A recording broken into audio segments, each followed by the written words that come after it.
Bismillahirrahmanirrahim. Assalamualaikum warahmatullahi wabarakatuh. Perkenalkan, nama saya Irmawati. Di sini saya akan membawakan materi hubungan kuantitatif struktur aktivitas, yang dimana terdapat 3 pembahasan. Yang pertama yaitu pendekatan hubungan kuantitatif struktur aktivitas Free-Wilson. Yang kedua, pendekatan hubungan kuantitatif struktur aktivitas Hans.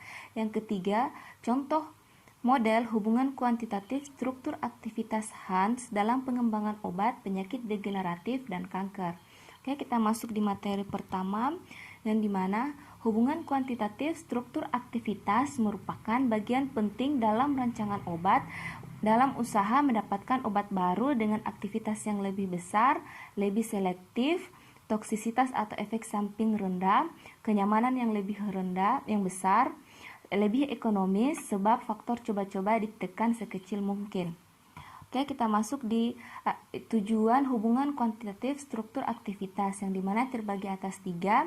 Yang pertama yaitu untuk memperdalam pemahaman atas apa yang terjadi bila ada interaksi obat dan reseptor.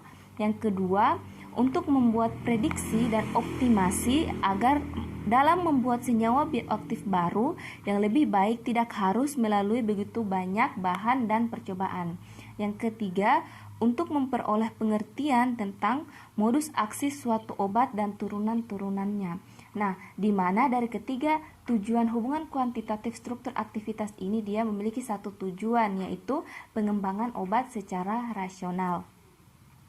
Oke, kita masuk di model Free-Wilson, yang dimana model Free-Wilson ini disebut juga model de novo yang ditemukan oleh Free dan Wilson pada tahun 1964. Nah, dasar perkiraan dari model ini yaitu dimana masing-masing substituen pada struktur senyawa induk memberikan sumbangan terhadap aktivitas biologis. Nah, sumbangan tersebut tidak dipengaruhi oleh substituen lain. Nah, model ini biasanya digunakan untuk obat yang belum diketahui cara kerjanya, sifat fisika kimia, dan uji biologis lebih lambat daripada sintesisnya. Nah, selanjutnya model Free-Wilson ini mengajukan model matematik yang memperkirakan bahwa aktivitas biologis sama dengan jumlah substituen ditambah aktivitas senyawa induk. Nah, rumusnya itu bisa dilihat pada slide. Nah, berikut ini merupakan contoh model de novo Free-Wilson hubungan kuantitatif struktur aktivitas turunan 6 deoksitetrasiklin terhadap Staphylococcus aureus. Nah, ini merupakan sumbangan aktivitas substituen terhadap aktivitas 6 deoksitetrasiklin dihitung menggunakan komputer program QSIR. Nah, adapun kelemahan dan kelebihannya dapat dilihat di sini. Yang pertama itu keuntungannya, di mana keuntungan dari model Free-Wilson ini dapat dikerjakan dengan cepat, sederhana, dan murah.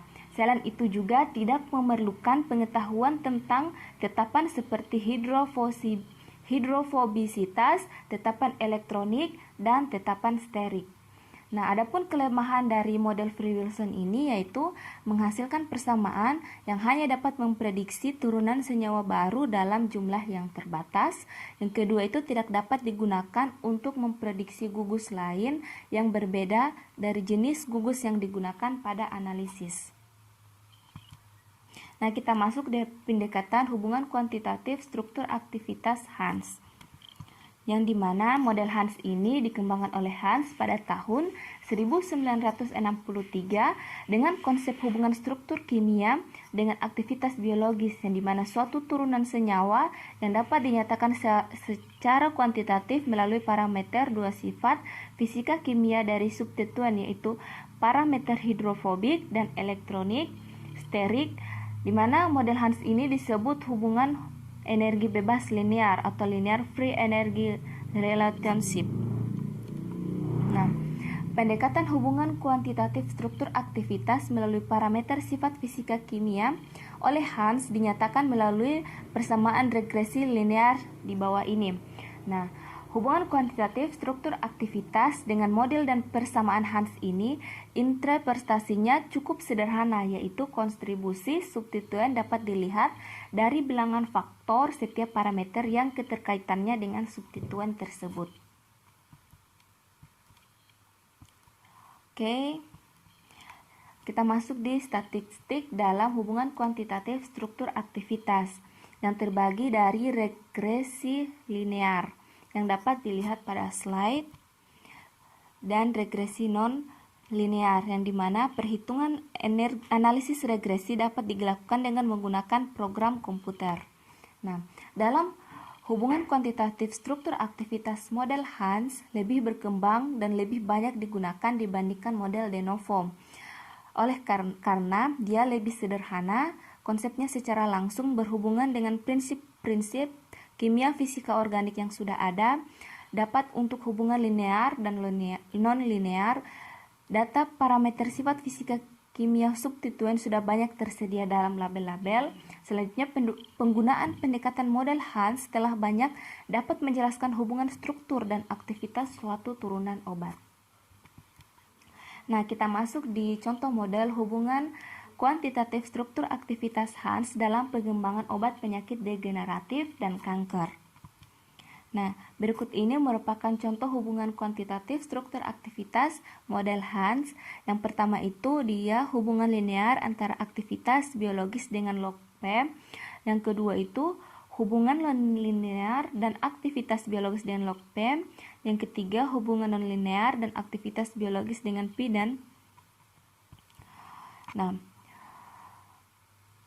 hubungan kuantitatif struktur aktivitas obat penekanan sistem saraf pusat. Nah, di mana Hans dan kawan-kawan efek penekanan SSP ideal dicapai bila senyawa mempunyai nilai P oktanol air yang sama dengan 100/1 atau nilai log P sama dengan 2. Struktur obat sedaktif dan hipnotik mengandung yang pertama, bagian molekul non-ionik yang sangat polar, yang kedua, gugus hidrokarbon atau hidrokarbon terhalogenasi yang bersifat non-polar dan berkisar 1-3. Nah, contohnya itu seperti turunan barbiturat atau amobarbital. Nah, berikut ini merupakan turunan asam benzen boronat. Nah, itulah presentasi yang bisa saya bawakan, lebih dan kurangnya mohon dimaafkan. Wabillahi taufiq wal hidayah. Wassalamualaikum warahmatullahi wabarakatuh.